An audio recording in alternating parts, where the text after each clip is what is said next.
Hello and welcome to the 158th installment of the Synapse Misfire Podcast. I'm your host, Chris, joined by our other host in the peeling blue Reebok, Jordan. That's me, baby. I saw you going for the cheers. I'm kind of sad I missed it. I was going for it, but I played it off. I thought I was smooth with it because I went. You were definitely smooth enough where you could have played it off as like one of the Leonardo DiCaprio, like raising my glass. Yeah, like you definitely played it off well enough, but you know the synergy here, I picked up on it, and it hurt my soul. My oof. You went, oh no, the friendship is At least broken. I didn't go back in for it after. That would have been way worse. That would have been way worse. I thought I part of me cognitively was like, oh, he noticed that, but like he didn't want to ruin the bit, so I was like, all right, cool. Yeah, so if I ruined the bit, you would have just seen me go, get up and leave. I start packing a suitcase. You pack a little like hobo bindle bag. Like, Jordan, that's all my stuff. What's wrong with you? I'm like, no, this is clearly my shirt. It is a shirt like fucking this. I'm holding it's a double XL tall Carhartt t-shirt. Like, Jordan, that's that's the shirt I had on earlier. It's your shirt you're wearing now. Jordan, how did you get that from me? Oh, shit. But, Chris, we are back for another episode, another bi-weekly episode. And if you want to find us, you can find us on Apple Podcasts, Google Podcasts, Breaker, Radio Public, Spotify Podcasts, and the RSS feed. All linked below. And you can contact us via email, synapsemisfire@pm.me. Send us your comments, your questions, your concerns, most importantly, your death threats, and little kitty bit city shit. Yeah. And I feel like I missed something. Did I miss something? I wasn't paying attention. I'm just slipping, bro. I'm slipping like a clutch right now. I wasn't paying attention, you know. I know you. You show up for the show, don't pay attention. Yeah, you know it's on me. par with you. Yeah. You know me. I'm a bit of an ADHD haver. Bit of a haver of a ADHDer. So, Jordan, what are we dude? drinking? What do we got here? We have probably the best, the champagne of beers. One of the best beers I've ever had. Probably first or second. I don't know about you, but Miller Highlife. Miller Highlife, the champagne of beers. So, this is, it's a beer. It's a beer. No, it's definitely one of the best beers I've had. I had like 10 fucking Coors at when we were in Vermont. Yeah. I was just like downing Coors. Yeah. Because we ran out of Pepsi, and I was like, all right. Good substitute. I'm drinking this instead. It's basically water. Yeah. Yeah, the Miller Highlife is really good. We had the Michelob Ultra at that burger place, and that was definitely good. I think it was on par. It was pretty good. It was. I describe it, and I describe Coors, I think, in the same way, where it's bright. It's just, like, refreshing. Like, on a hot summer day, which this is not. No, yeah. We're a little out of season here. Despite my greasy appearance, I always look like this because I'm fat. Chris in the winter. It's not too super hot today. No, today was like maybe nice. 65, 68 peak temperature today. Getting into that fall season. Yeah. Which, like, I fucking love the fall.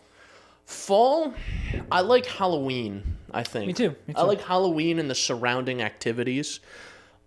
Specifically, he likes the dressing up part and going to random strangers' houses. I mean, I could do that any day. But that was always really fun when I was a kid. I would go out trick-or-treating. It was cool. I went trick-or-treating until I was like 15. Damn. I went out. Oh, no. I think I did too. Went out until I was 13. I skipped a year. And then when I was 15, sophomore year, someone in our shop invited me and a couple other people to go out trick-or-treating. So we hit some houses. We got some milkshakes. It was a good time. And then in years following, I've done various. I think I went to Dave & Buster's last year. You know what's crazy, dude? I could probably fit in like a kid's Spider-Man costume and totally just hit a bunch of houses. No one would know anything. Me and Spider-Hod, bro. Me and you, what we'll do, you get in the Spider-Man costume and I'll walk around. I'll put on the mustache glasses combo and I'll be this is my son. Say thank you, son. I'm like, no. And then you beat the shit out of me in the middle of the street. I knuckles out, slap the shit out of you. Yeah. That would actually be really funny. I'd smack you. I go, it's lucky it wasn't your mother, so I couldn't flip a ring around and smack you with that. You're lucky your mother left me and I pawned my ring, you bitch. Oh, shit. But, Chris, we're a couple of segmented boys lately, so we gotta stay on topic. So, kick us off with what you've been up to. Dude, what have I been up to? You know what I've been up to? A whole lot of writing. Ooh, a little bit of a writer. I'm a writer. I've been doing a lot of our Kevin James write-up. Yeah. Man, we're at like 4,000 words and counting. Really? Yeah. Are you serious? Serious? What the fuck? Like 4,000 words and counting. And have you made it to even Boom yet, or are you still on fucking... I'm like at the beginning of Boom. So we're probably going to be looking at another like 2,500 words. God damn. You're a bit of a fucking writer. I'm a bit of a writer. I've been known to write on occasion. Happens. I fancy myself a writer these days. Happens, yeah. Because I've always done that, like, for a long time. For the past, like, I don't know, 8 years or so. If I've got nothing to do, I'm like, this interests me. I got no one to talk about it with. I'm just going to write in a Google Doc. I have, like, 60 or 80 Google Docs of just shit that I've written about and either not finished or, like, finished and been like, Yeah. Makes sense. That's not good enough. Makes sense. You know, Chris, I'll have you know that I'm such a writer that I got -5 points on my essay. Or, sorry, not my essay, my English assignment because I wrote too much. You got -5 points for writing too much? She didn't explicitly state that. She just said, hey, here's a 95, and didn't justify it, but did specify that I wrote too much. So I have now officially committed to that's why she gave me a 95. I've not had that happen to me because I rarely go over a word count. Yeah, she said 8 sentences. I did 504 words, but that's whatever. I see. I did, because for my mythology class last semester, you know, before I graduated, I'm not going to lie, I'm fucking bitch shot over here. Days. I had to write a short story. Well, one of my options was to write a short story. I'm like, I'm not doing another fucking essay because I'll rip my hair out. My luscious locks. I wrote a short story. It was A Hero's Journey, your favorite. Dude, torqued. And already. And it was supposed to be like 5 pages or less, and I wrote like 9. Damn. I wrote like 9. I was at 5 pages, and I was like, bro, my main character hasn't even entered the land of the dead to rescue his son yet. Okay? That's interesting. You did that about like a character rescuing his son. It was like a human Kratos. I was gonna say essentially. He wasn't as much of like a cold dickhead as Kratos is. Yeah, but same vein of what he was like just a normal dude who was like his son got kidnapped by a witch. Oh sure. And then the witch sold the kid to her father. But it was here's the thing. Here's the plot twist. The witch isn't evil. She wanted her dad to leave her alone. Her dad's the leader of the underworld. And he wants her to be evil, and she doesn't want to be evil. And he said that he would leave her alone if she stole this child, because the child's special. I forget what I wrote for that. He's got like the blood of the elder gods or some shit that I made up. Gotcha. And so she took the child, fucking snatched his ass, sold his ass to the leader of the underworld. A little bit of slavery. And then helped my main character get the kid back. And he had to get like an axe from a guy that had like the souls of 1 million people in it or some shit, and then split the leader of the underworld in half. It was a great story. What I'm hearing is we should do a story time segment where we read that. Maybe we could read that, or maybe other things that I've written. But here's the crazy part about it. You know what that started from? What?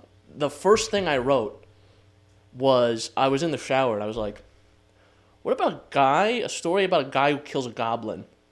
Because I need a goblin to die in this story. Mm-hmm. Fuck goblins. Yeah, goblins kind of suck. Goblins, because I was also coming off the heels of the time I was trying to make ChatGPT kill off a goblin in a story, and it wouldn't do it. Oh. So, anyway, I was like, a goblin needs to die. I got goblin bloodlust on me. So the first enemy that our main character runs into is a goblin who steals his shit. And then the goblin gets his skull split by an axe. That'll happen. An axe will do that, yeah. Yeah. So it was a good time. I'm a bit of a writer, you know. Yeah, bit of a writer. But that's what I've been doing. I've been writing. Yeah, you've been writing? Yeah. Yeah. I've been gaming, but I'll talk about it a bit later. Yeah, I'm sorry. I got the fucking parchment, bro. Fucking check out my parchment, dude. It's just notes. They're not even like good notes. They're written like a fucking 8-year-old wrote them. Anyway, so I watched the Ninja Turtles. Dude, your notes. What are you gonna reference? What am I now? gonna talk about? I watched the Ninja Turtles movie, Chris. Oh, the Seth Rogen one? Yeah. Was that any good? It's bad. Real bad. Was it? Unfortunate that. It was getting such stellar reviews. I was like, I'll fucking see I this. saw that it had like, because I was on IMDb the other day, and I saw that it had like a 96 or something. Yeah, that's what I saw, and I was like, I've got to see this. Like, this fucking seems awesome. I've never seen a movie named after the heroes, such as like Spider-Man or Superman or fucking Green Lantern, Mario, where like that entity just doesn't do anything. Like, what, are they just useless the dude, whole time? This Ninja Turtles movie. They're just teenage regular turtles. They're Teenage Mutant Ninja Turtles, and they're more like Teenage Mutant bat fucking filler turtles. Like, they're just chilling. Like, they don't do anything. There's like one entertaining combat scene, and even that gets ruined by the fact that it plays a little too heavily into they're inexperienced fucking idiots. So is it kind of like how Shakespeare wrote a whole play called Julius Caesar, and Julius Caesar dies in like the first or third act? Something similar. And then the rest of it is just about fucking Brutus being a dickhead? Pretty much, yeah. Like, think about it like this, right? If you think of any movie that's about like a young, inexperienced version of a character, say the original Spider-Man movie, he gets his powers, he starts off getting his like ass whooped, and he finally finds his cadence, and he becomes the hero he needs to be. Right. You talk about fucking Batman, right? Same thing. It's like, he's figuring his shit out. He gets his butt whooped, but he always comes back. Something's in my ass type shit, right? Exactly. Well, this movie is like, all right, it starts off, they're inexperienced, they're like kind of panicking, they're like, oh my god, what are we going to do? They're not used to the combat. Yeah, so you're fully expecting, like, okay, Leonardo, they're playing him up as like, they keep talking and joking about how he's a leader, but he's not like super stern and like Right. So I'm fully expecting, like, okay, we're going to hit a story beat where like the turtles are down on their luck, they're upset. And Leonardo goes, no, we're going to fucking fix this. He gives like a beginning of Red Dead 2 Dutch van der Linde type speech. Because there's this whole plot, and genuinely, this is how bad it was. I don't remember what they did, but they fuck something up. They ruin it for everyone, basically. Stupid fucking turtles. They're trying to just have a good time as teenage little bitches, and they fuck up something, and the whole world is like going to get destroyed. And you're expecting Leonardo to be like, we are going to correct boys will be what boys. We did. Yeah, I almost casually ended fucking human race. You know, it happens sometimes, right? Yeah. So you're expecting Leonardo to give like this speech, right? Right. And no, he just doesn't. And basically, my biggest upsetting part about it was like, you also expect the final fight to be like, yo, awesome. The turtles are sick. They're in their fucking zone. Basically, what happens is they have knockoff Sinister Sits. And it becomes basically the Sinister One because the other 5 side with the turtles and do all the heavy lifting. The Sinister sucks, I see. Yeah, so the movie was just ass. Don't see it. Or see it. I don't care. Or see it if you don't value your time. I don't care what you do. But that's crazy. I didn't like it, personally. I could go into like a more analytical approach, but I don't care enough to. Like, I didn't enjoy it. Is it a bad movie? Probably not. There's probably someone out there with a fucking degree in it who can fucking analyze it. There's a lot of movies that I've seen that I'm like, that's not... I didn't enjoy this, but it's one of the movies I've seen twice. A movie called In the Mood for Love. It's not in English. It's in like Chinese or Cantonese, or it's not in English. Point being, that movie, objectively speaking, is a phenomenal film, and it's beautiful. It's stunning visually. And as a film study, it's like, oh, this is very interesting. You can see the framing is really good here. The color, the use of color, it changes throughout the movie based on this, and this. And that's great. But it's so fucking boring. I hate the plot of that movie so much. It's so boring. That's how I feel about this movie, is like the art style and the sound design and the first of all, anything Ninja Turtles, the design of the villains, straight up sinister. Like, next to that Puss in Boots movie I talked about where the fucking big bad wolf is like actually terrifying. Yeah. The main villain here is Superfly. It's literally just a mutated fly, but he's like terrifying. You're like, man, if I was in New York and this guy was flying around, I would fucking put a 38 in my mouth and kill myself. Like, this guy's terrifying. I don't want to fight that thing. And his presence, like every time it does that thing where every time he's on screen, it's like a low angle shot where he's fucking posing. Huge. And he stands next to the turtles and he's like 2 heads taller, like he's fucking gigantic. Right. And that's all great. The movie just sucks. Right. It's the same exact fucking thing. It's like, this is phenomenal. I like this technically. Yeah. Or I like this aspect of it. Or creativity wise. But like, man, watching this is tough. Yeah, so it happened. So I watched that, which was rather unfortunate. It was still a good time. It was whatever. Like it was a movie. The popcorn was better than the movie. But that's surprising. Yeah, that was. Movie theater popcorn, I've noticed, has taken a fucking downturn, dude. Like what when the we fuck went to happened? go see Mario, it sucked. When I went to see Oppenheimer, it fucking sucked. Not the movie, the popcorn. I mean. Yeah. But the popcorn was shit, and it was like $10. And that was a fucking small, probably. Yeah, it's just like... Yep. Yeah, I don't know. It's just weird. But yeah, I saw that. I've been playing a couple games. Then doing some school, as you saw. I got my first essay assigned. This essay is interesting. It's about pronouns. Not going to get into that in the show, but it's about pronouns and the use of it. So, we talked about it privately. Yeah, just on a personal level. And it's definitely an interesting essay. I will admit, like, as someone who avoids politics entirely, not just like on the mic, but just in general, I usually avoid politics and things like that. Yeah.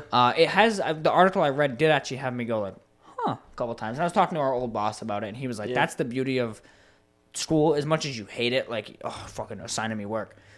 Them forcing you to step out of your comfort zone into something, it is a little eye-opening. That was a thing that I found, like, there were the things that I encountered or had to, like, read or write about. I didn't do a lot of reading or writing because I was a computer science major. They were like, push fucking buttons, you stupid ape.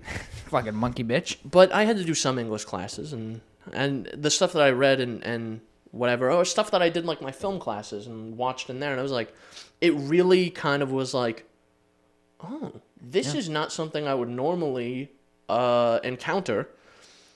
And it definitely changed my purview as, like, or my overall view as a person. I'm not saying that's, like, gonna happen to you, but no, for sure. But, like, absolutely, you become more well-rounded as it were. Yeah, absolutely. Where you're like, I understand more of these perspectives now, and it's not just political things. It's like philosophical or anything, like personal growth or things like that, where you just see things from different angles and you meet different types of people and things like that. Absolutely. Like, you're always going to have your own experience that dictates how you feel, and unless you seek out that other side, you're not going to necessarily receive that if you're just surrounded by people who think the same thing. Yeah, it's an echo chamber. So exactly. So, like, reading the article, and I'm not saying I was like, oh, pronouns are bad, and then all of a sudden I was like, they're great. No, like, the article was about just using the term they. And, like, he gives examples in the article. It's a New York Times article of, like, when you could use they, and it wouldn't really affect how you live. And I go, I literally went, oh, fuck, he's right. Like, I could, in fact, use they instead of he or she, and it would work fine. Interesting.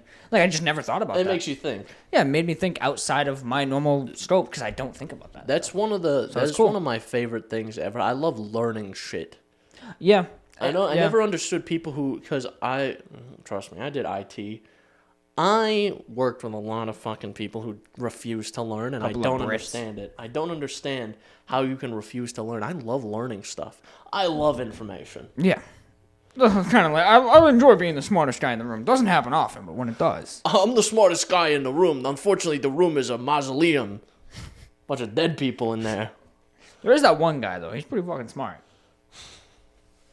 So, we're straying a bit. So, anything else you got? No, so yeah, pretty much, just the school assignments. That's been interesting. I mentioned jokingly before in jest how I wrote too much. I don't know if that was why I got a 95. She gave me a 95 in everything else. I think she's one of those teachers where you can't be perfect. You can't get an A+ in this class. I honestly think she's just one of those. But it was just funny how her note was like, you wrote too much. I'm like, all right, whatever. But, just been doing the school thing. Still doing the school thing. Got that first essay assigned. Not looking forward to my second essay because the first draft is due the day Spider-Man comes out, which we'll talk about later. Tough. So, tough. Yeah, just been kind of living. So, anything else, Chris, or should we go to our next, I think we should go to our sort of stint. Next little segment here. A couple of I'll play us out. It's gaming time. I bet that sounded like ass. Oh, it definitely sounded like you might have to cut that audio. I'm gonna boost it actually. Boost it, make it sound when everyone we know listens to this. I want it to deafen them. Every person we know. We would then probably be the most smartest person in the room. Yeah. Yeah, because they can't hear. You know, a guy like our boss, who's a pretty smart guy. He'll be, he can't hear, so he'll go because he can't talk either. He can't hear, talk, or spell now. So I think we've eliminated his pyramid. So he'll only be able to communicate in GIFs from The Office. Oh fuck me! Never mind. Don't deafen him, please. I need more Office GIFs. God damn. You'll like sign a question to him, and he'll hold up a little. He'll hold up his phone with a GIF on it. It's fucking Michael Stott just going. Yeah. Like just say yeah, dumbass. So it's gaming time. Because we're a couple of gamers. I've been a bit of a gamist lately, I'm not going to lie. Gameologist? We don't need copyright for that. That's a channel. Oh, I'm a gamist. What have you been gaming? I'll tell you. I'll tell you what I haven't been gaming. I think I know what it's going to be. It's 2 words and a number? Or one compound word and a number? One compound word and a number. Payday 3. Yeah. Now, Payday 3, little bit about me, right? I have like 500 hours in Payday 2. Bit of a paydayist. I know all the maps and heists and skills on Payday 2 like the back of my fucking hand. I know that game so well, so I was so excited for Payday 3. You tried the beta, I remember. I got into the closed beta, and then I was like, I'll play this, and I got in like an hour before it closed, so I'm like, I guess I'm not playing. Yeah. I got into the open beta, and I played that, and that was a fucking nightmare. Yeah. Getting the open beta to work. I had to make a new Steam account for it to work. That's beside the point. Full game came out yesterday. Yep. I bought it, the gold edition. Ooh. $90. That's a fucking baller. $90. Now that explains the Highlife. I had to go straight through the fucking couch cushions for that one. Yeah. $90. I was about so it's a 1-year season pass and the game. So made sense. I'm like, you know what? They put out a shit ton of DLC anyway, and I'm probably gonna fucking buy it anyway. So because I had a ton of fun with the beta. Right. So I buy the game, and I join on Discord last night because everyone else bought the game. We're like, we're gonna fucking play Payday 3, and fucking matchmaking is broken. Matchmaking doesn't work. And here's the thing: you would think that if you have a party of 4 people, the maximum lobby size, careful with that microphone. I fucking almost sucked it. The maximum lobby size, Jordan, is 4 people. Now, if I have 4 people in the lobby, there's no match that needs to be made. So why is this affecting me? Right. Why are we matchmaking a match that's already made? Exactly. So that's seems redundant. Well, whatever. But they didn't fix matchmaking until like this afternoon. Jesus. I think. Everyone's in Discord at the moment. I don't know if they're playing. No, they're playing Chivalry 2 at the moment. So they're not playing Payday 3. So I don't know if the servers are up currently. If they're playing Chivalry 2, probably not. But maybe. Probably not. So maybe next time round, when they get the servers online, when they fucking blow the dust off, and they put a couple more gids in there. They put a couple of more RAM sticks in there. I'll be able to play. Maybe. But what I have been playing, fucking Starfield, dude. Really? I've been playing Starfield. I haven't heard about this. This is actually all new to me. Damn. So, because I was like, I'm interested in Starfield. Interested enough, yeah. But $70 is kind of fucking steep. Yeah. So, and then I had an epiphany on like Saturday morning.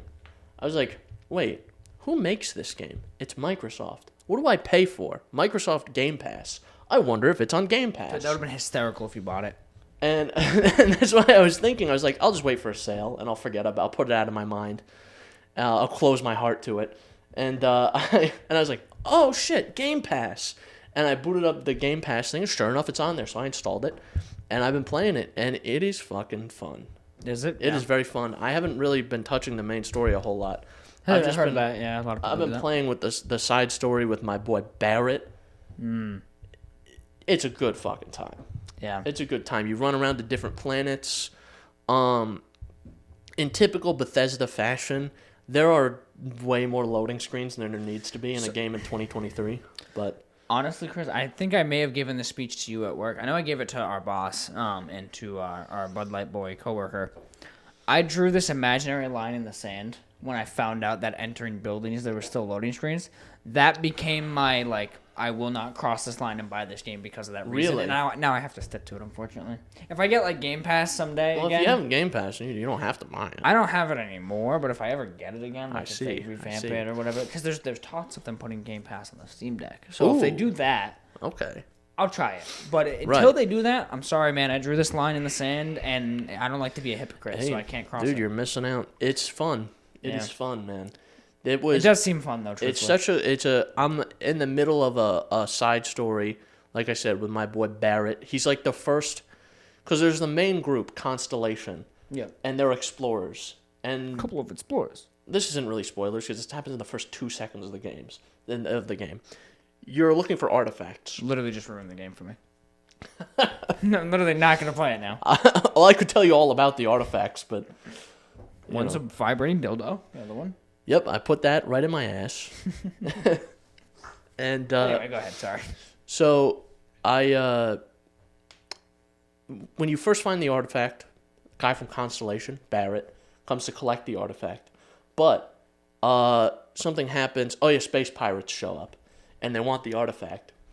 And we kill the space pirates, but and Barrett wants to take you with him because you have the artifact, or whatever. The game has to progress. There's more reason than that, but I don't want to talk too much about the plot. But because you work for a mining company, and that's what you're doing, you're mining. And the mining boss says, hey, I still need a body here to mine with this guy. So Barrett goes mining for a while. But you get Barrett back eventually, becomes your companion. And I'm like, that's my boy right there. Yeah. Is he as cool as his name sounds? He's pretty chill. Nice. He's pretty chill. So we, as these games go, you have your companion, and you gain friendship with the companion. And so we gained friendship, and he's telling me this story about, he's telling me all these stories about how he lost his husband in a war and things like that. And I'm like, man, I feel for this guy. Damn. I feel for this guy. And then he tells a story about how before his husband died, there was a court case against him for something that he was framed for. What do you do, bro? I can't tell you. You got to experience the game. I don't want to ruin it for everyone. Oh, no. Mine's going to wander. But point being, it's all about solving that little mystery, and I'm having a great time with it. That does sound pretty cool. And that's just a side quest of the game. Yeah. And that's there was another side quest where I had to do some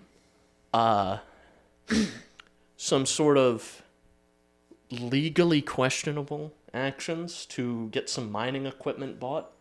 Happens. I stole some organs and sold them in the black market. That wasn't even a plot point. I just found those on the ground. That happens. Did you really steal them, though, if they were, on the ground? Well, a dead guy had them in his hand. Yeah, but He was dead. Dead. I want to be clear. I did not make him dead. He was dead when I found them. Oh, okay. Yeah, you borrowed them. It And was I free went, balloon day. What is this? I'll take this. Because it was worth a lot of money. Happens. So I'm having a fucking whale of a time with this game. I can recommend it. It's a good time. Yeah? It's a fucking good time. I will say, it runs like fucking shit. Yeah. I don't have the most up-to-date computer ever. I have a 2080 Super. Super, and I have a Ryzen 9 3900X. But a beast of a machine. Oh, fucking... It was top of the line when I bought it in 2020. So, my last computer I had for 6 years and it was fine. I've only had this for 3.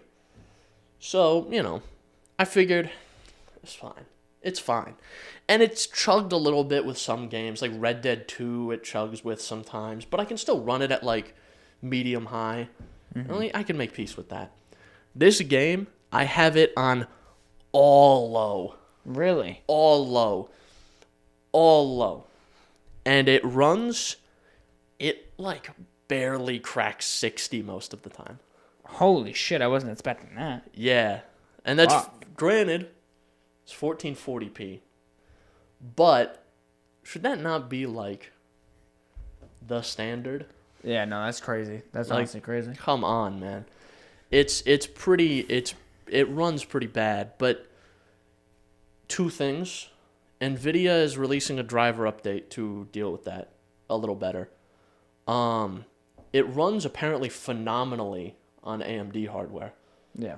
So if you have an AMD graphics card, it works a lot better. Well, I was going to say, because it runs good on the Steam Deck, too, which is the AMD. disparity I've heard is up to 46%.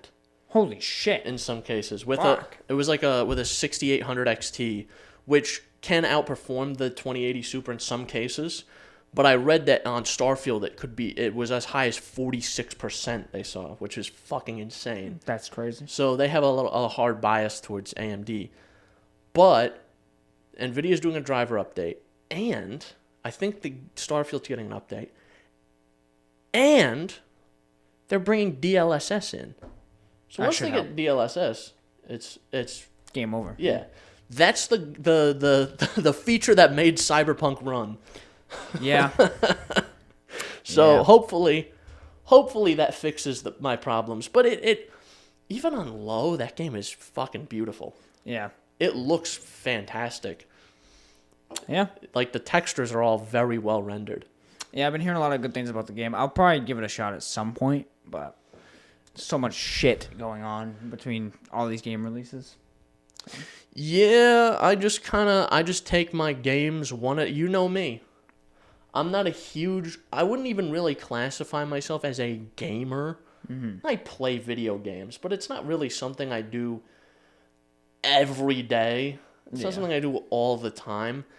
It's something I'm doing every once in a while if something good comes out. Or I'll play, like, Car Mechanic Simulator.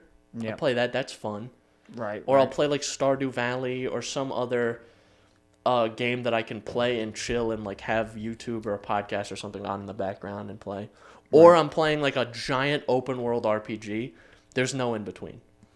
Makes sense. Or I'm playing Payday. If the servers are up. Yes. Yeah. So, what have you been playing, dude? I gotta piss before we get into that. I gotta piss real bad. So I'll be back. Okay. I've been like... Sphincters clenched, dude. This fucking guy. I just fucking played Pressure Washer Simulator in your bathroom, dude. God damn. So, Chris, I was gonna say, on the topic of big RPGs, because you're just kind of the guy who plays either the smallest, tiny little indie game, or just the fattest RPG. There's a little bit of a fatty RPG I've been playing as of yesterday. It's an RPG we know good and well, have some experience with, that has recently been updated as recent as the game yesterday. that I'm thinking of?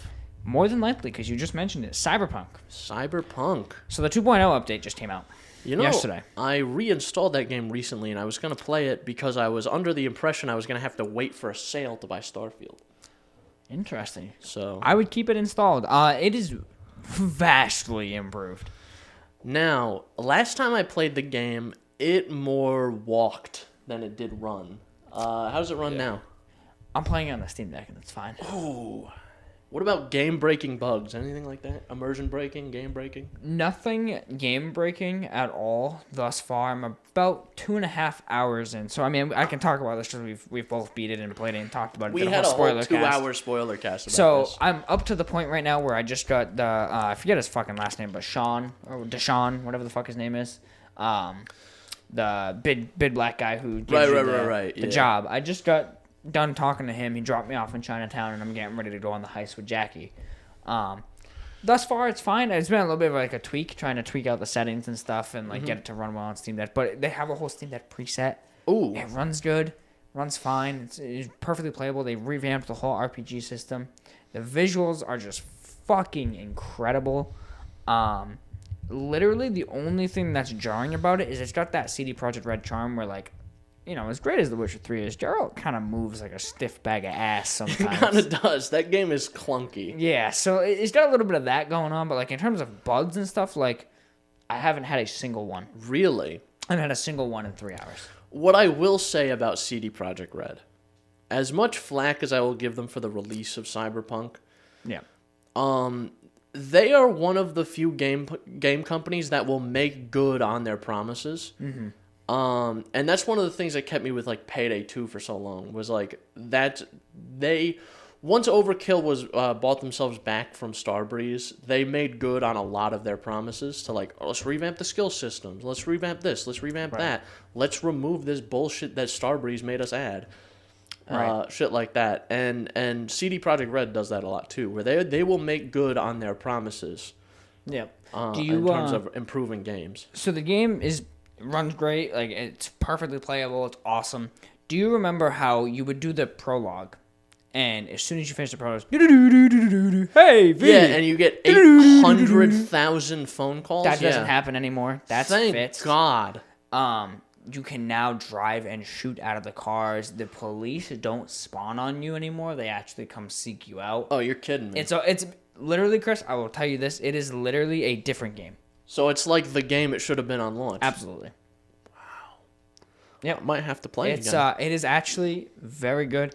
It's still got that charm of, like I said, the clunky kind of fucking animations, and the dialogue is like kind of goofy sometimes. Yeah. And V is like stereotypical asshole guy. I would probably, I think on my next playthrough, I might do like a female V, because I think the voice actor was better. And I think canonically as well, it's a female. So I might do that, because the voice acting for V in that fucking game, the male V, is like, it's not great. You know what's crazy, Chris? It's not outstanding. You know what's crazy is there are certain lines that like he'll deliver, and I'm like, damn, that was a good fucking line. And then it will immediately be followed up by the shittiest shit line ever. So there was this whole fucking part. The guy, I think his name is Dexter DeShaw. That's his name. Oh, yeah, Dexter. And when you get to the Ripper Doc for the first time, the guy who does the surgery. Yeah, I just think because I think like Rick Ross when I see him. Yes. So when you first talk about him to the Ripper Doc, there's 2 lines of dialogue, just like The Witcher. There's the story moving one, and then like the optional. Right. And the optional one, the guy goes like, so what's V been up to as he's doing surgery? And the optional one's like, Dexter DeShaw got a job from him. You give that dialogue, perfectly fine. Beautiful. You select the story one, and V goes, yeah, I'm just doing jobs. You ever heard of Dexter DeShaw? After he just explained who he was. And then the guy goes, Dexter DeShaw, no kidding. Like, you just talked about this guy. And the line delivery is just such ass at times from him in like certain dialogues. But overall, like, dude, it's a different game. It's a different beast. Really? It is very fun.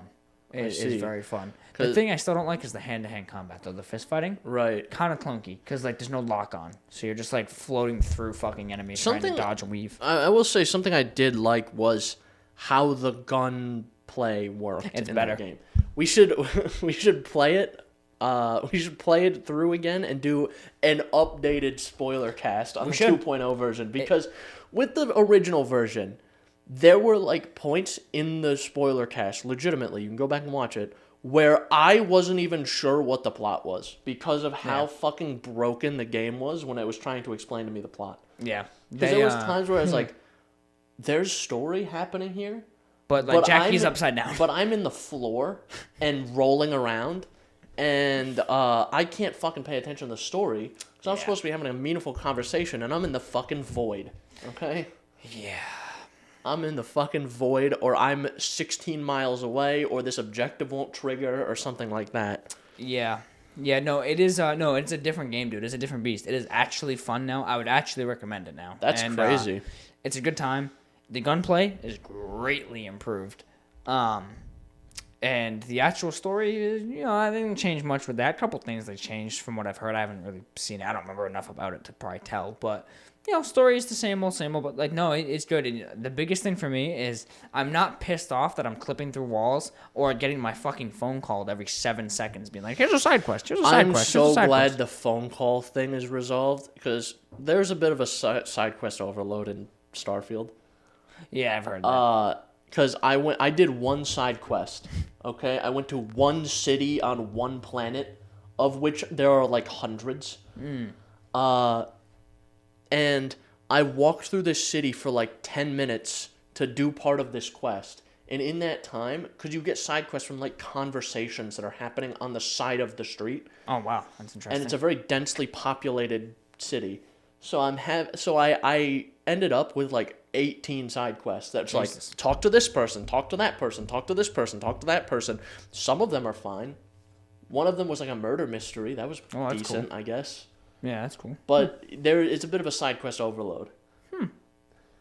Interesting. Yeah, that was the big thing with Cyberpunk. That was like the worst part for me when we first played it. Yeah, like I don't give a shit about the woes of every Tom, Dick, and Harry that's on the fucking street. I don't care.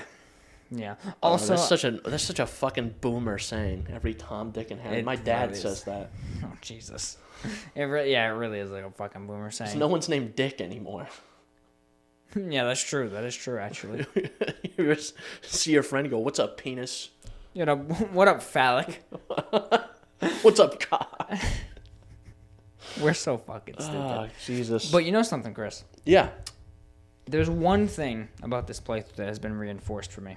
What's that? In my 3 hours. Why did they kill Jackie? He's so fucking likable. I'm saying this. I've said it before. I'll say it again. The montage they play in the beginning of the game, if that was the game... I got to see it again, bro. It would be fantastic. It's the montage, and I believe they play the original song that's from Run the Jewels on that montage, and it's so fucking good. Dude. It's so good.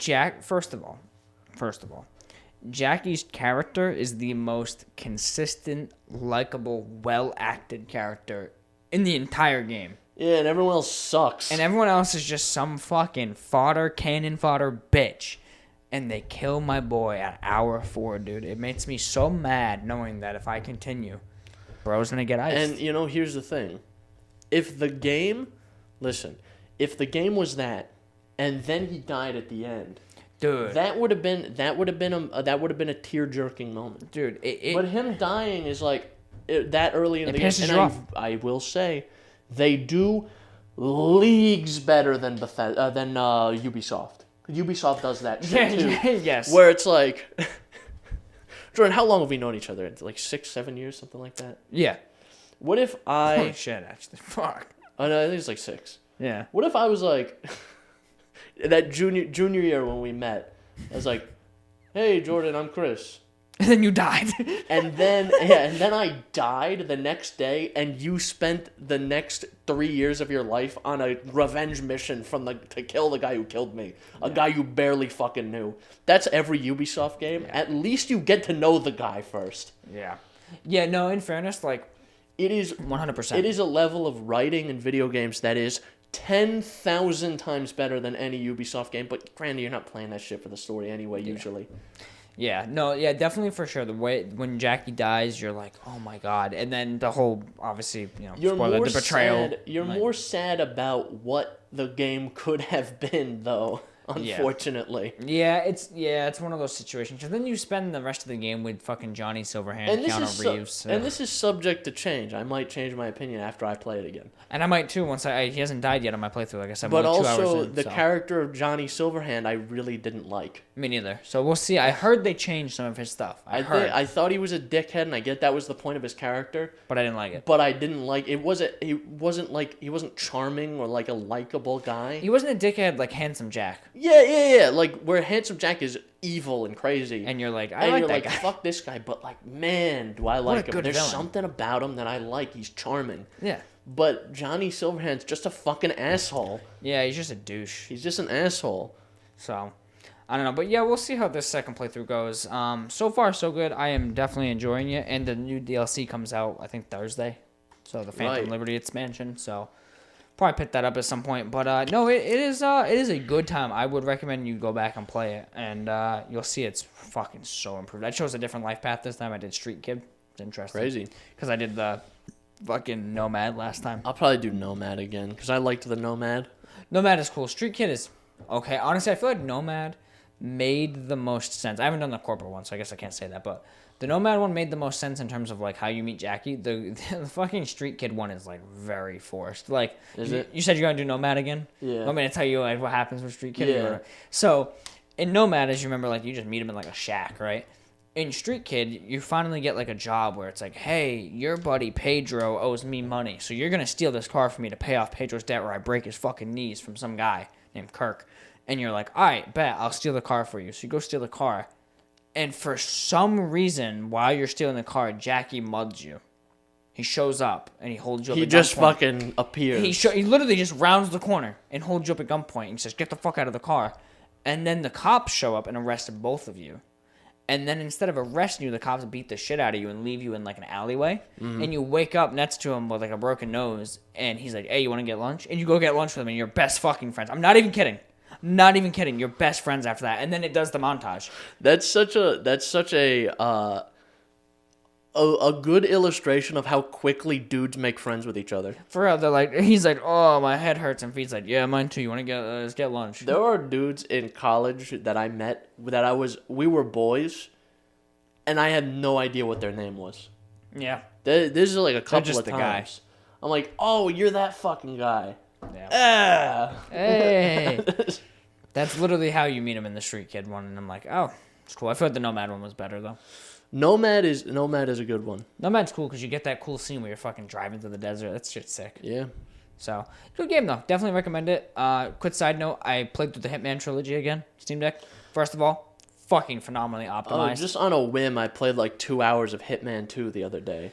Dude. And I was like, this is fucking fun. If you haven't played 3, you should. I forgot how fucking fun this game is. Dude, the story's like low-key actually really good if you like really focus on it. I wasn't really paying attention. I was just hanging out, having a couple of drinks, playing Hitman. Yeah, it's good. It's good. If you pay attention to the story, especially Hitman 3, it goes a lot more story heavy and a lot less like sandboxy. Very good, very good. I enjoyed the fuck out of Hitman. And then I just want to give a quick shout out before we go to our next segment. Mortal Sin.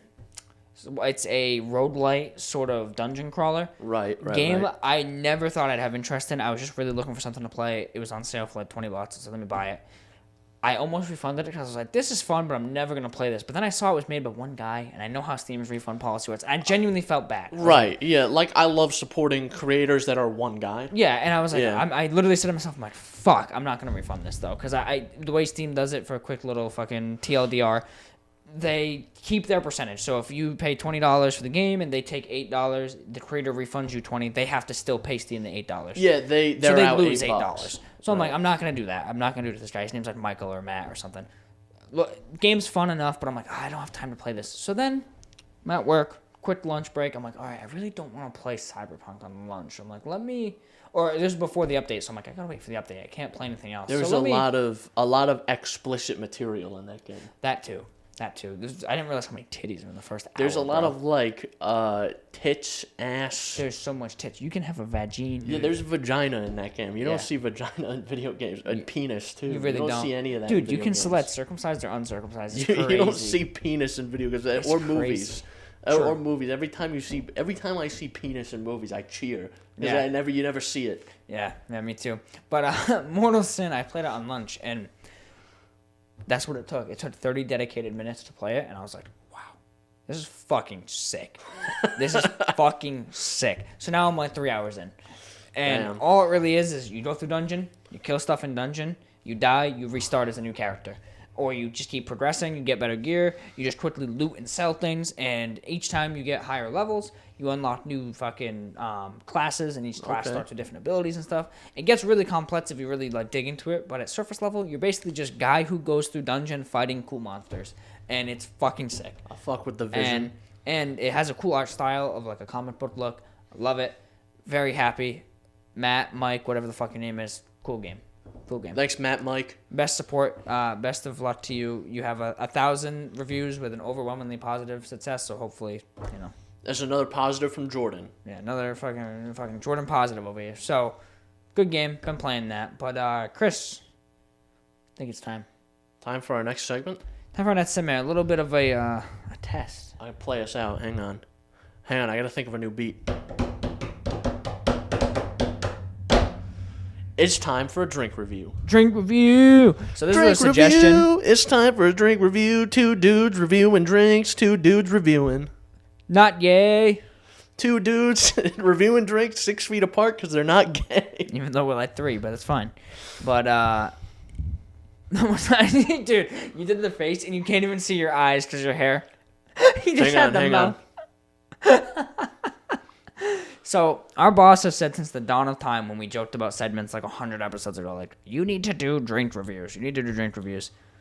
That's your good idea. That's your pretty good idea. Yeah. So, I got us the Miller Highlife, and, great local business drop I was going to say, are they local? Yeah. I had a feeling they are. There's like 2 locations. So you got a big fat bleep. I went to bleep right there.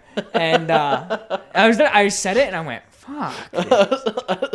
It's like, way to fucking dox us, dude. It doesn't happen often, but when it happens, I notice immediately. I go, fuck. So, went to that fucking liquor store, and I got us the Miller High Lifes, and then I said to Chris, like, hey, we need to do, like, a drink review, so I'm just going to pitch some random shit. He said, all right, cool. So I picked us something random. I'm going to go grab it. Drink review. I can't wait till that just sounds ass. So, I was looking for weird stuff, and you know what? I'll give credit where credit is due because this was brought up to my attention. Letsy technically found this, per se. She pointed it out to me. I did a little looky around. I didn't find anything nearly as weird as this. So, there's an ale company. Goes by the name of Lord Hobo. Lord Hobo. And they make a beer. That is pickle beer. Pickle beer. And low-key, the pickle on the front kind of looks... You're making me act a foul. Yeah, dude, zoom into that. Put that fucking 100 times on there. I'm going to punch into that, dude. Yeah. It's going to punch right This dude's chill as fuck. This little character here. This dude, yeah. He's chill as fuck. Look at him. He's chilling. So, we're going to try this. It's pickle beer. It's made in a pickle brine. It's brewed locally in... Oh, look at that. Another Dotson moment.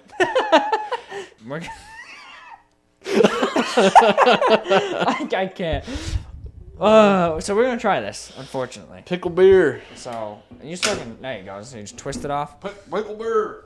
Grab yourself a fucking picker. What'd you say? You ain't got yourself a picker? I got a backup in case. Yeah, I still have half mine over here, so... Alright, yeah, pickle beer. Hang on, let's have a little look here. Yeah, you want to read it out? Collab series. Our collab series features quarterly releases only available for a limited time. Each release features a different company in our local community that we've teamed up with to craft a unique and innovative beer. Pickle beer. We've teamed up with our friends at Grillo's Pickles to create this refreshing, slightly tart, and unique pickle beer. Infused with fresh pickle brine from their world-famous classic dill pickles. We're certain you'll relish this delicious concoction, ale brewed with pickle brine. Honestly, I read that earlier, like when I was just out there waiting for you and not prior, and kind of makes me a little happier with the choice because it's a little bit of a limited series here, you know what I'm saying? Bad news, though, unfortunately. According to the Surgeon General, women should not drink alcoholic beverages during pregnancy. I guess I can't drink it. Yeah, unfortunately. You ready to pop these? Yeah. Hang on. Before I say something disrespectful. Hang on. I wish I had nails, bro. Take me to get a petty, bro. Hang on. I ain't fucking around. I'm on the money this time. Hang on. All right. 3, 2. All right, ready? 3, 2, 1. Ooh. All right. Give it a little sniff.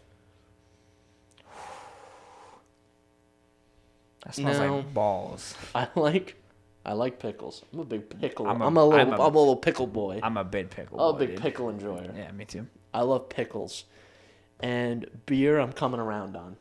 This may ruin both of those. It's possible.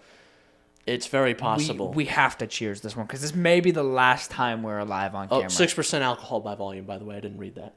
True. So yeah. Down the hatch. Down the hatch, brother.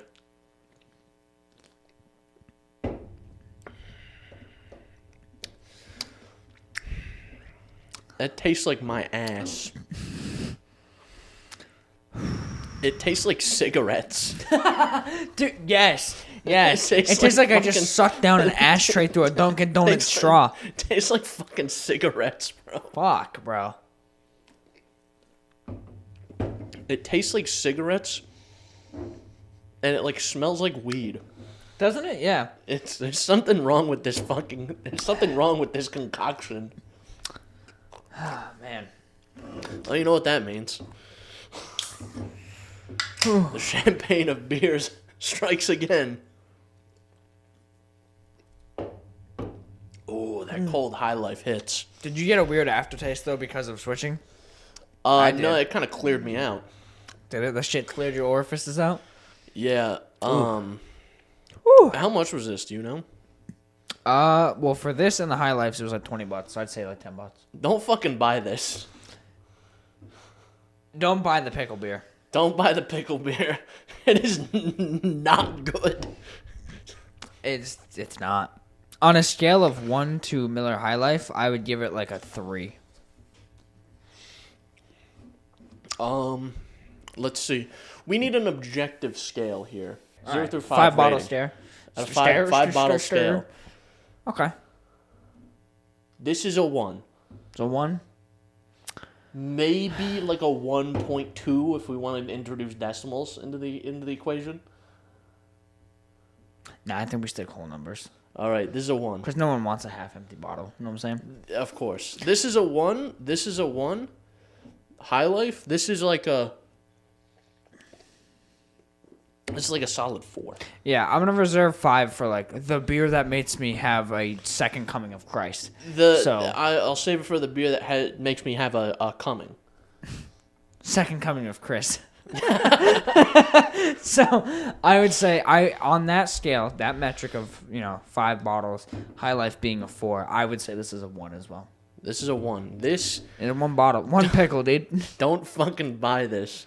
This gets 1 pickle. Like, not even a good pickle. It's like one that was found under the seat of your car. I'd eat a pickle that has been up my ass for a week before I drink this again. It's worse after the High Life.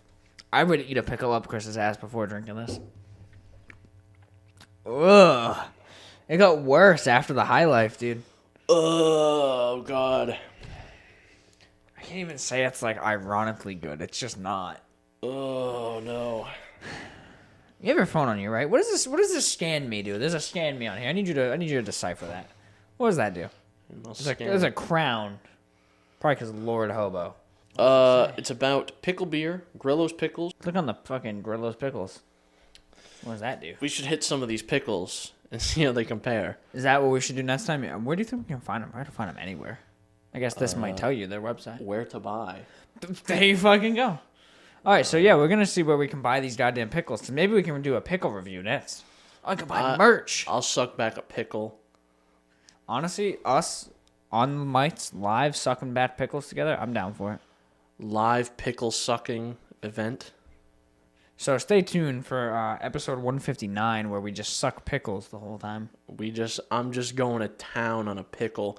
They have pickles. They have pickle de gallo. I'm a big pico de gallo enjoyer. Dude, we get pancheros. We use that instead, though. I fuck with pico de gallo. That would be sexy. Man, where to buy? How many fucking links do you have to go through just to... Oh, Whole Foods? Okay. Target. I go there.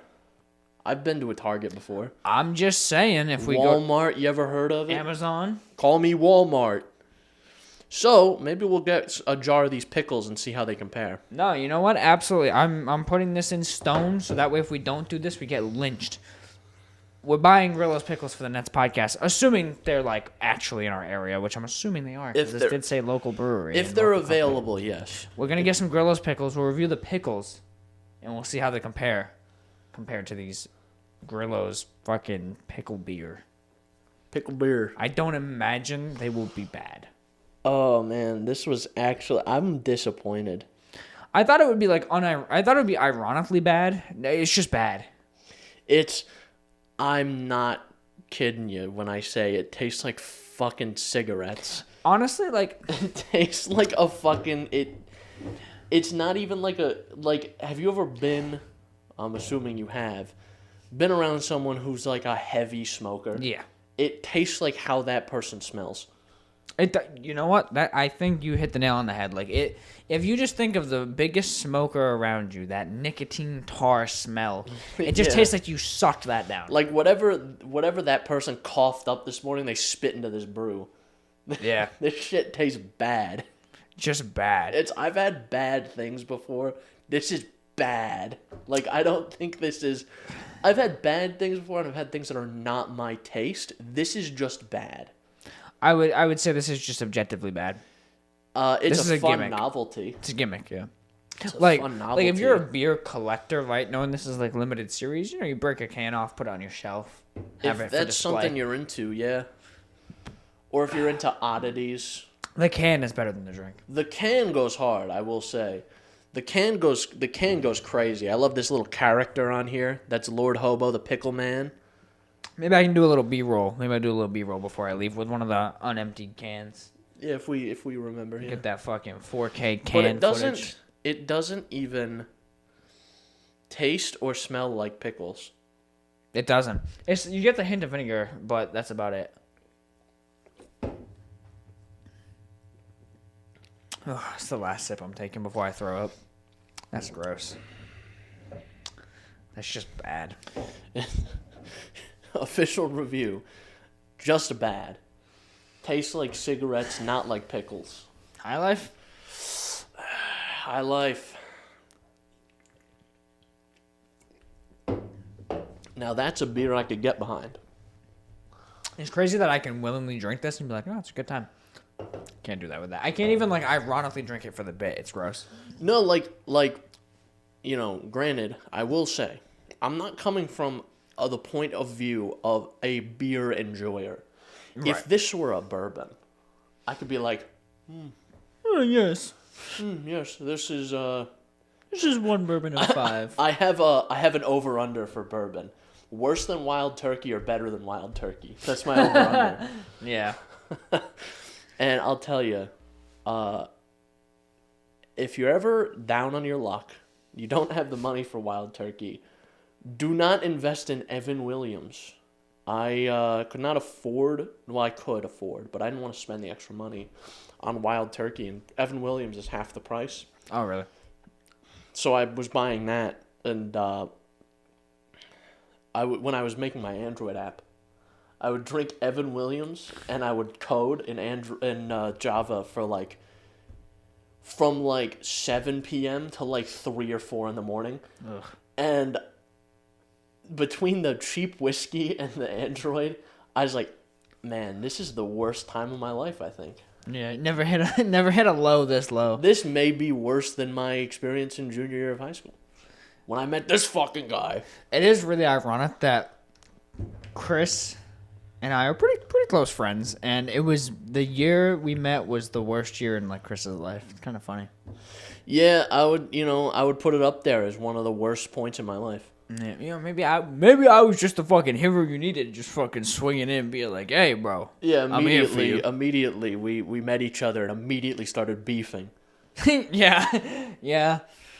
You know? Chris is a bit of a beefer, you know? I'm a bit of a beefy boy. Well, I was just jealous of the luscious lots. Which I didn't have at the time. Yeah. Pickle beer. It's a fucking 0. It's terrible. It's bad. We'll review the pickles next time. I'll put a fucking little bit of a note. We'll put a note on it. We're gonna suck pickles next time. Yeah. If I don't have a pickle down to maybe here in my throat, I'm gonna be an angry guy. You think we're taking it too far if we just feed each other the pickles? Oh, certainly. That's far too much. We would never engage in such egregious actions. Yeah, Chris has definitely never fed me vodka and spilt it all over me. Fed you. I fed your eyeballs.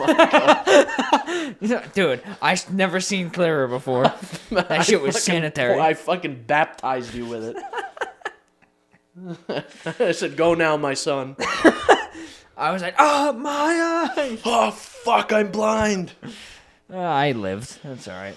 But I think that's it. No, we still got one more thing to talk about. What's that? We just got to talk about Blart, dude. Oh, shit. We got a fucking big boy Blart. The fuck's wrong? The pickle beer's hitting different, bro. I'm a bit of a salty and vinegar guy right now, man. Just fucking. Dude, honestly, that beer just famished me because of how vinegary it was. It's fucking yucky, dude. Bro's looking like a drogger. For real. But, yeah, Chris, no, thanks for reminding me, actually. Blart. We gotta talk about Blart, dude. Hang on. I forgot that was like a promised segment. I'll play us out. Hang on. Blart! It's Blart time. That whole scene where he's on the Segway and he's fucking... He's doing a little Segway dance. Dude, he jutes like a motherfucker, Okay. bro. Paul Blart 1, because we need to talk about this one first before we get into the real nitty-gritty here. Yeah. Paul Blart 1 is a movie. It is a family rom-com... Not rom-com, but like It's a comedy family movie. comedy, and it's fine. Actually, it is technically a rom-com, but yeah. It's fine, right? Yep. It's Paul Blart, shitty mall cop. He's a funny Well, fat he's guy. a good mall cop. He's actually probably the best mall cop. He's a funny fat guy. Yeah, and he does like Kevin James antics. Yeah. He falls down a lot. He makes an ass of himself. He's got hypoglycemia and passes out at the most inopportune sometimes. times. He broke his nose actually for real making the movie. Like Kevin James did, Like not Kevin Paul Blart. James actually, the guy broke his nose. Yeah. Because in one scene, it's established earlier in the movie that he doesn't drink. And because then of he it, yeah. drinks a whole pitcher of margarita Without knowing it. without knowing it's margarita. And then he gets shit-faced and fucks up a restaurant. Yeah. It's pretty cool. He defeats... And then basically the whole plot is... it's Black Friday. There's thieves who want to break into this mall that he works at and get, like, credit card codes to transfer a ton of money to... All the to transactions, themselves. basically. Right, Yeah. exactly. Skimming data, basically. Yeah. And it's a little heist movie, and then Paul Blart does Paul Blart antics. Yeah. Fucking kills everyone in the mall. Dude, when he goes Rambo mode, like Yeah. he's got the fucking face paint, he just starts murdering. It's fun. It's a fun time. It's not I've seen a fair few of good movies, things that are objectively good, and things that I've enjoyed. And this is one of the things that I've enjoyed. It's a fun time hanging out. If I was watching this alone, I would not have this opinion. Yeah. Watching this with my pal Jordan, Yep. with Drinking. a couple of drinks, Some pizza. watching this movie. It was a fine time. It was a good. fun time. Yeah. It's a fun movie to It was watch. better than Barnyard. It was better than Barnyard. Not quite as good as Here Comes the Boom. Yeah. Yeah. That's fair. That's fair. So, And then it's good. But we need to talk, and we're being quick about Blart 1. For a because reason. Paul Blart 2, We didn't expect much. Now I know this movie, ratings-wise, is shit. It has Awful. like a 3 on IMDb or like a 2 out of 10 or something. It has like a 6% on Rotten Tomatoes. Absolutely just It abysmal. has abysmal reviews. I'm not kidding. I don't think I've laughed so hard watching a movie. I think it's I'm not kidding. I think it is the best time I've It's ever had watching a It movie. was so fucking fun to watch that movie. So, and I need to understand, because I can't do an excellent job explaining how my brain works, because it's not correct. Mm-hmm. So if you watch that movie, and you watch that movie as you watch Paul Blart 1, you're going to be like, this fucking sucks. Yeah. But if you watch it, looking at it like, how do I want to phrase this? You look at it as if you're watching just a man who has gone off the deep end, as like a deep character study. Yeah. Almost like a David Lynchian sort of movie. It's fucking hilarious. And it's funny you mention that, because It is obviously, so fucking funny. obviously that's the angle we took with it, and we like inadvertently did that. We just kind of jested like, oh, he Yeah. went off the deep end, and then like it just made sense. Yeah, because there's moments in particular with this movie where Paul Blart, there's this one character, this woman, the general manager of the hotel that he's at, and it's the same plot. He saves the hotel from a heist Yeah. with his mall cop buddies. And the general manager of the hotel is the love interest for the movie. And every time Paul Blart interacts with this woman, he says something fucking insane. Just objectively insane, like clinically, like padded room insane. Yeah. He was like, he'll walk up to her. There's like a scene where she's like trying to get his attention. He's about to do the speech. And she's like knocking on the door to the back room that he's in. And he answers the door and he's like, "What's wrong? You're sweating. What's your problem?" I see moisture in your lip. I see moisture on your upper lip. And he talks like a fucking serial killer. Yeah. It's insane. It's like Jeffrey Dahmer is coercing this woman. It is crazy. Yeah. It is an insane piece of media. And that's not even to mention probably the best 5 minutes that's existed in cinema history. I know where this is going. The scene where Paul Blart gets attacked by a fucking bird. A fucking peacock. I could not breathe. That one was so fucking funny. And so here's what happens. Paul Blart's about to give a speech. He's a headlining speaker at the fucking mall cop conference that he's panicking. He's freaking out. And he's like, because the original, he's the understudy, because the original headline speaker fucking passed out drunk. Yeah. So he's freaking out because he's nervous. And he's like, all right, I'm going to step out for some air. And he steps out. And nice patio it's a area. Nice, beautiful patio, a little garden, isolated spot. There's no one else out there except for a man playing the piano. This beautiful tune. This beautiful piano piece. And Blart sits down. He says hi he waves to the piano guy. The guy acknowledges him. And he's still playing away. And he's just sitting there on this little bench. Doing some breathing exercises. Like, breathing. And then a bird shows up. A little, like, peacock type bird. I don't know if it was a peacock exactly, but it was a similar sized bird. And it walks up to him, and he looks at the bird, and the bird and Blart have like a fucking fist fight for like 5 minutes. Think Peter Griffin and the chicken. The bird kicks the shit out of Kevin James, dude. It is so... here's what makes the scene. Absolutely. Here's what makes the scene. The guy playing the piano doesn't stop playing the piano or acknowledge the situation that's happening at all. And it does perfectly timed and not over frequent cutaways to him. Yeah, and it's so fucking funny. I couldn't breathe. Yeah. I couldn't breathe. I was dying watching this fucking movie. And it's not even like it was in a situation where we could get great commentary either. Because a lot of the commentary was just... oh my god. Or a lot of the commentary, because it was just audio commentary that we did just so we had notes when we were watching it. If there was video, it would just be me like this. Just fucking gobsmacked. Just mouth agape. Just. Oh my god. I was dumbfounded watching this whole movie. Yeah. And not to mention, there's a few things that are... because it's clear. No one gave a shit about this movie. Yeah. Kevin James, I think, the least of all. Because I think, like, 80% of the stuff he says in that movie is ad-libbed. Like, he's just fucking riffing. Oh, yeah. There's, like, so many mumbly, stambly parts where he's like... he's such a fucking mumbly, stumbly moron in this movie. And, or there's the scene where, the leader of the security conference, he's trying to think, oh, shit, our mainline speaker, he's fucking dead. Who are we gonna pick?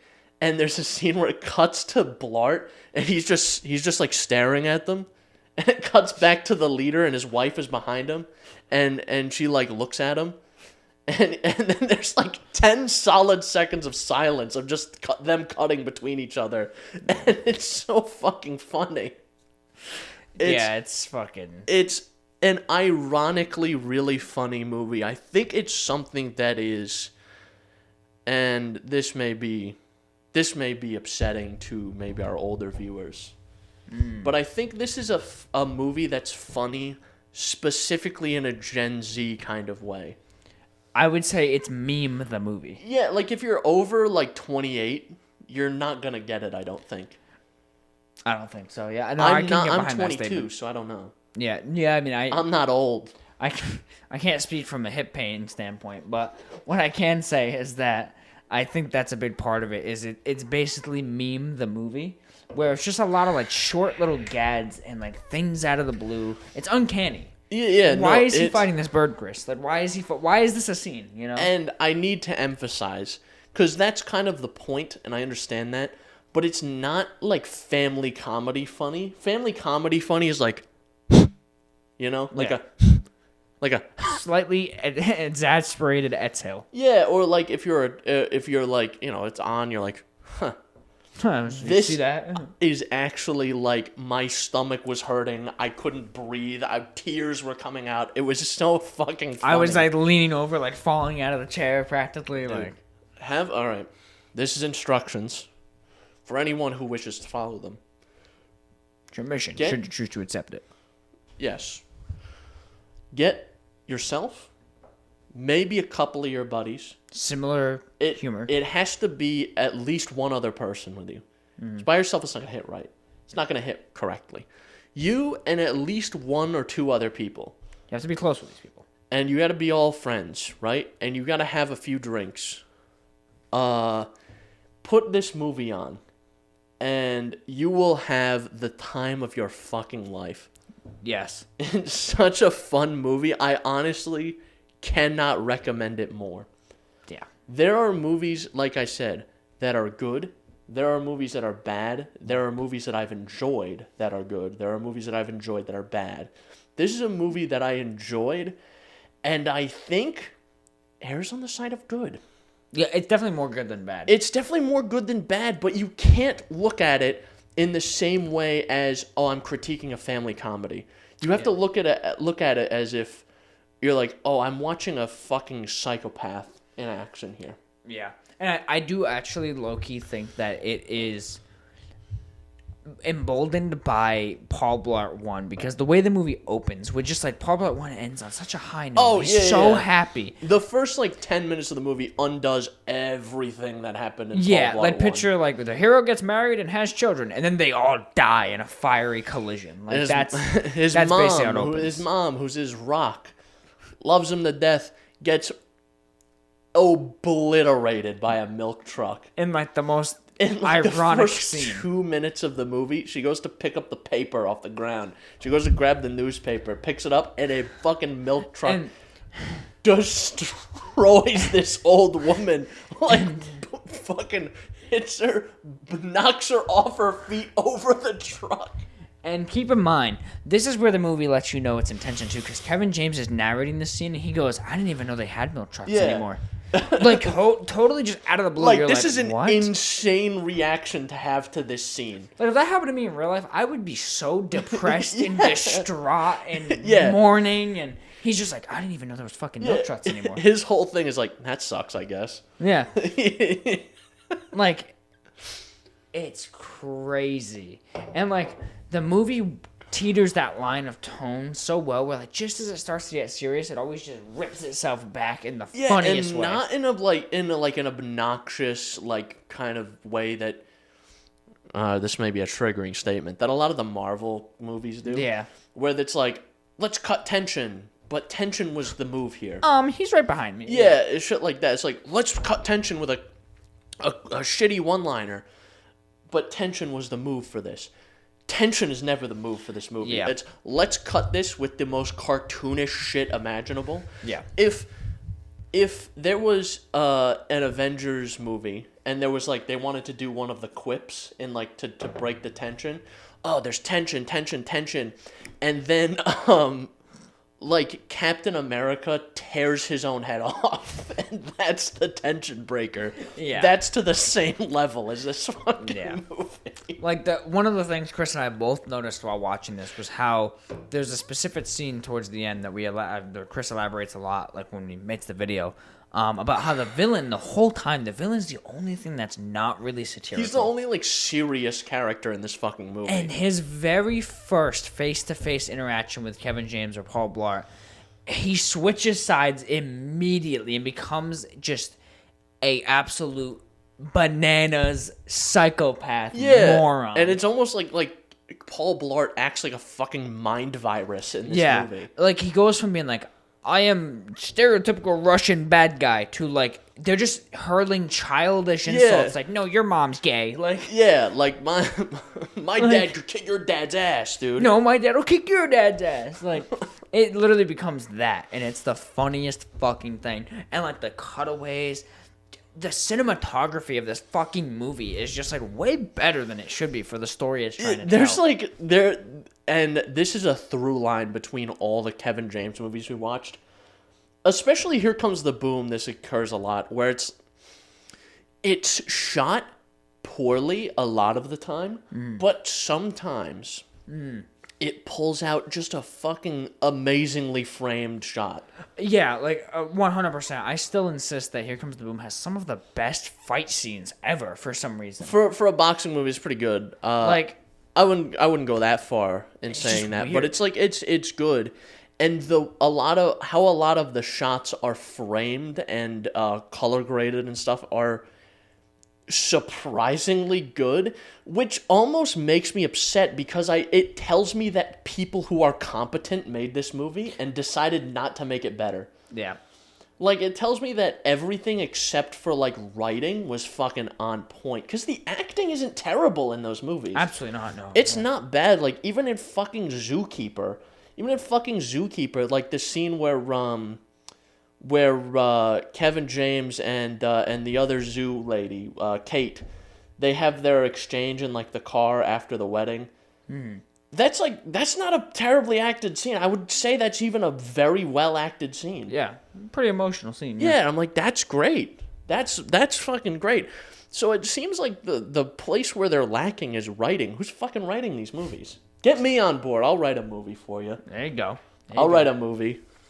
There you go. But yeah, Paul Blart 2 is probably the best time I've ever had watching just one of those movies. Like walking into Paul Blart 2, I was like, things are looking pretty thin, Jordan. We don't have a lot of content here to pull out of this. Yeah. And then Blart 2 showed up and hit us with the fucking Mike Tyson uppercut. Yeah. That movie's so fucking crazy. Bananas. I will cherish this memory until I die of the night Chris and I spent watching these fucking movies. And just like, once it both clicked, like we're just watching this movie like, okay. And then there's just this like simultaneous click of where we just went, holy shit, this is excellent. It's going to be this kind of movie. All right. And it was just, oh my God. Like, because if there's something I love, it's shit that is ridiculous. Yeah. Absurd or surreal in some way. Or stark juxtaposition. I got you, bro. I'm gonna kill myself. Stark juxtaposition. Wasn't it Blart 2 where he gets the ending credit scene is he gets kicked by a fucking emu into a car? Oh, it was a horse. It was a horse. So he sends his daughter off to college, and it's like, oh, satisfying ending, blah blah blah, and then he meets this woman on a horse. She's like a patrol officer. Yeah, and it's like another little meet cute thing, and the horse kicks the fuck out of Paul right Blart. into a Honda Fit or whatever the fuck it is. Dude, kicks him center of his chest, sends him flying at like Mach 4 into this fucking car. Keep in mind, that was some of the best, worst CGI I've ever seen. Dude. Like, best, worst. Yes, easily. exactly. Like, it's comically bad in a good way. They did that on purpose. It's something that I could reasonably make in like Blender. After Effects or something. Yeah. But it's like, it's so fucking funny. And it's out of complete nowhere. Complete nowhere. So. Yeah, it's definitely something. That's my thoughts on the movie, or our thoughts, I guess. Our thoughts. So, yeah, it was a good movie. So, Blart 1 out of 10, what are you saying? What kind of scale? Like, just good time or good movie? So let's rate it from a objective perspective and a subjective perspective. So, objectively, what do you think? Objectively, it's like a 3. I'm inclined to agree. It's like a 3. Maybe like again, if we're sticking to whole numbers, like a 3. If we're sticking to like fractions, we're talking like 2.8. Yeah, I'd say so. It's more like a round up, not a round down. Subjectively, Blart 1. Like a solid 5. I had a good enough time. Like, I wouldn't need to drink to be with the boys and be like, a 5 or 6. Like, if it was on, I'm not mad. I wouldn't be like, oh, fuck, let's find something turn else. this shit off. I'm not mad that it's on. Yeah. You know what I'm saying? Yeah. Blart 2 for you? Blart 2, objectively taken as it was a narrative intended. Story. Yeah. 4. 2, maybe. I've halved my score. 2. Yeah. No, I was going to say about 2. I was surprised. I was going to say like 2. Like, if we're doing decimals again, like maybe 2.4, but like, it's a 2. It's low to mid 2. It undoes the entirety of the original movie. Yes. Inherently, that is just bad writing. Like, it undoes everything. Now, subjectively, it's like a 9. It's a fucking 9, dude. Like, it's a solid 9. Yeah. Like, it's... I'd say the closest movie we watched objectively and subjectively was Boom. Like, that's like a solid 7 objectively to me, or like a 6, and like subjectively it's like a 8. Yeah, I would say 6 subjectively. Yeah, probably like a 7, a solid 7 or a weak 8. Yeah. Like, it's definitely the closest in score. Boom is definitely the farthest, or Blart 2 is definitely the farthest in score. Yeah, it's opposites. If you're looking for a film to watch and critique and go, watch something else. 100%. Watch Moonlight. Never seen it, but I'll take your word for it because I know you've talked highly of that. I've spoken very high. I've seen that movie like 4 times. It's very good. Yeah. But no, in all seriousness, if you're just looking for something dumb, you know, you and the wifey or you and the husband or whatever, just you and your boys. You and your boys. Have a couple beers, couple brewskis, and have a beer. Have a beer. 2 beers. Couple of beers, and watch Blart 2, man. It is a fucking hell of a time. It's a fucking, yeah. And do not go into it seriously. And honestly, I still feel like it is improved by watching Blart 1 and 2 back to back. Because 1 set your expectations of like, oh, that was okay. Yeah. And then 2 just fucking swings for the fences. Like Blart 1 kind of lulls you in, and you're like, just barely grasp your attention. You're like, it's the siren song of like, come on, check this shit out. And then then Blart 2, the claws come out, and it's fucking. You having trouble? Hello. Hi, are you okay? Yeah, I'm fine. Yeah, I don't know if you're gonna keep any of that in, but Jordan. I'm not mad. Lexi just called and had to tell Jordan what for. Yeah. Jordan, you texted me 40 minutes ago that you were almost done. What the fuck gives? Bro, I'm not even married. I don't want to know what it's like when I'm married, bro. I mean, not far off. I'm not gonna put you in this box too much, Jordan. I try not to, but like, you're married without being married. I'm inherently married. How long have you and Lexi been together? Like 7 years? Going on 7 years, yeah. Yeah, you're married without being married. Married with the children? No, I'm not married with children, but yeah. You have Oscar and the pigs. Bro, don't remind me about those stupid fucking pigs, bro. Little potato boys. I think how Noggin shattered his face. His teeth. Yes, you did, actually. And his fucking teeth, they finally grew back. Anyway, Blart 2. Subjective great time. Subjective great time. Go watch not it. having a good time is Jordan. His woman had to yell at him. Dude, I feel like Booms is always like, bro's losing time. He doesn't fucking know. Listen, I thought the pickle beer was the last time. Okay, I forgot about Blart. It's been like 3 weeks. I forgot Blart was a thing. And then she called me like 5 minutes ago, and I was like, oh, let me start texting her. And then I was like, oh no, I'm spending too much time like swiping away on my watch. I'm like, let me just forget it. You needed to step away. You could have just said something. We were talking about the peacock, all right? I'm sorry. I wanted to have a consistent bit with no cutaways, Chris. Oh, the highest quality showmanship, all right? Now I'm getting a divorce, goddamn. Now he's getting a divorce. I committed to the bit. Unfortunately, it caused a divorce. Ah, man. I'd like to announce to our 78 subscribers, I'm getting divorced. No, but I feel any closing thoughts? Yes. Divorce Jordan would be scary. Bro. I show up with the six pack and it's empty. Jordan would not have anyone to rein him in. Dude. Fuck. Yeah. I'd be like symbiote Spider-Man, bro. I'd be Bully Maguire, dude. I would have to be like, that's enough. What's crazy though is I would be the same. I would literally be Bully Maguire because there's that whole part where the like bouncer shows up and it's like, "Hey, buddy, enough," and he beats the shit out of the bouncer. That'd be me to you. You'd be like, "Enough," because you're just like so much more. You'd imposing. swing at me and I'd snap your arm immediately. No, but it would be different though. It would be like Bully Maguire. So you'd be like, "I got this," and I'd fucking floor you. I would steamroll you, and you're like, "What the fuck just happened?" I would fucking suplex you. If like, you could, how did that happen? I'm not kidding, Jordan. I'm not kidding you right now. I'm making you a legitimate bet. Okay. If you can, before I drop a ton of weight, okay, so I gotta be still north of 350, right? If you can suplex me, I'll give you $1,000 cash. $1,000. I feel like even if I worked to get to that point, I would still break my neck. $10,000 cash. Dude, next podcast. I don't quite have $10,000 to throw around. I'll give you $1,000 cash if you can do that. Damn. Sometime before I reach 349.9 pounds. Okay. I'll think about it. 2 weeks later, Jordan's gonna show up, fucking ripped. He's gonna be. I'm walking on my knuckles, bro. You're gonna look like fucking Skipped. no legs, all upper body.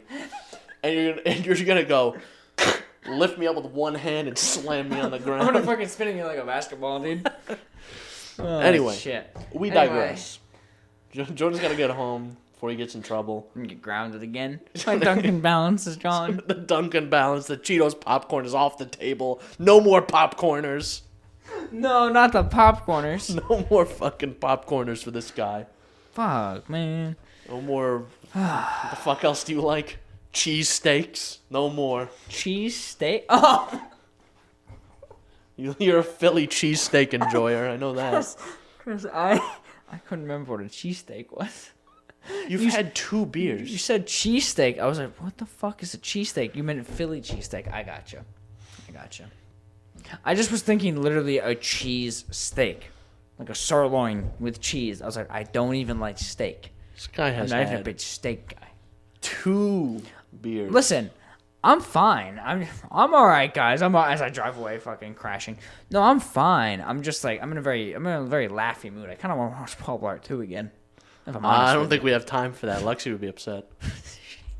She's outside. We're just watching. Where the fuck are you? I've been outside for an hour. You said you were done. I'm watching the peacock scene. I'm watching fucking Paul Blart. What do you want from me? No, dude, she flips out. I go, I'm watching Paul Blart. She goes, okay, no, understandable. Oh, yeah, no. Can I come in, actually? She's over here eating popcorners, watching it. She don't even like popcorners. She don't like pop. Anyway. She's not that big of a fan. Let's move on. Let's move on. Move on to the outro. And 45. Hey, what was that thing we were saying about how we wanted these episodes to be shorter? Chris, do you remember how we were like shorter, high quality content, and we've somehow become longer, lower quality content? I think the quality was fantastic. No, quality was fine. Jordan. Yeah. You said it at the top of the podcast, top of the hour and 45. We put this podcast on a lot of platforms. We put this platform on a lot of podcasts. 2 beers. All right. We put this podcast on a lot of platforms. We are on platforms. I've been informed, yeah. What are those platforms, Jordan? So according to our manager, who is me, I guess. Chris, who's our manager? This is my house. My dad's the manager, if anything. He's going to come down here and go, what the fuck is going on? I have a question for you before the outro. Doesn't your dad still think this is like a radio show? That's how I explained it to him. Because he doesn't know what a podcast is. Dude, turn into 69.69. You'll find us. Tune into, 69.69 megahertz on shortwave. You'll see us. Oh my god. Anyway, You'll see us. You won't hear us. You'll see us, though. What the fuck? Anyway, you can find us on Apple Podcasts, Google Podcasts, Breaker, Radio Public, Spotify Podcast, and the RSS feed all linked below. There's also YouTube with a video platform, Spotify with a video platform, and contact us via email, synapsemisfire@pm.me. Comments, questions, concerns, death threats, and your Little Kitty Bid City news /content. Jordan, I think you did forget something. What? The RSS feed. Oh yeah, I did forget the RSS feed that time. You can find, dude. Honestly, if you're importing the RSS feed, don't fucking watch our show. I don't want you here. I don't know why I even link it. Hey, he doesn't speak for us. No, As the official corporate representative, I am gonna fucking evacuate my brain. I'm thinking there might be another R word instead of representative out there that just summarizes you currently. Perhaps it's Alex's favorite I'm word. gonna call you an F word in a minute. As the official corporate representative of the Synapse Misfire Podcast and all Synapse Misfire Productions, LLC. Our statement, our stance, editorial stance on people who import the RSS feed into their favorite podcasting app, should it not be available on that specific platform, is that they are Unlikely. a wonderful, beautiful person who should listen to this podcast more and send us comments, questions, concerns, death threats, money, gift cards, little kitty, big city, discounts, codes, and other content to synapsemisfire@pm.me, and that's our official statement as Synapse Misfire LLC. Anyway, we'll see you in 2 weeks. Jordan, what just happened? What did we realize happened? I did a little jokey joke. We ended recording, as we always do. I said, Chris, imagine if the video ended. The video ended early. Not by much. It was like 10 minutes. It was like 10 minutes. But I'm sitting here going, Jordan, we need one win, dude. One. You know how much effort, time, money, and passion has been put into this show? And just, we haven't gotten a single thing done where we're like, that just went well. Have we made a... No, that's a bad question, because we have. Have we made a piece of content that we're proud of? We have. Oh, certainly. There's definitely a couple moments out there. We just need a win under our belt, dude. How many times can you get kicked in the nuts before you just cut them off? You're just getting sick of getting kicked, dude. Like, Exactly. fuck. That was a nice little minute of footage to stick at the end of the podcast.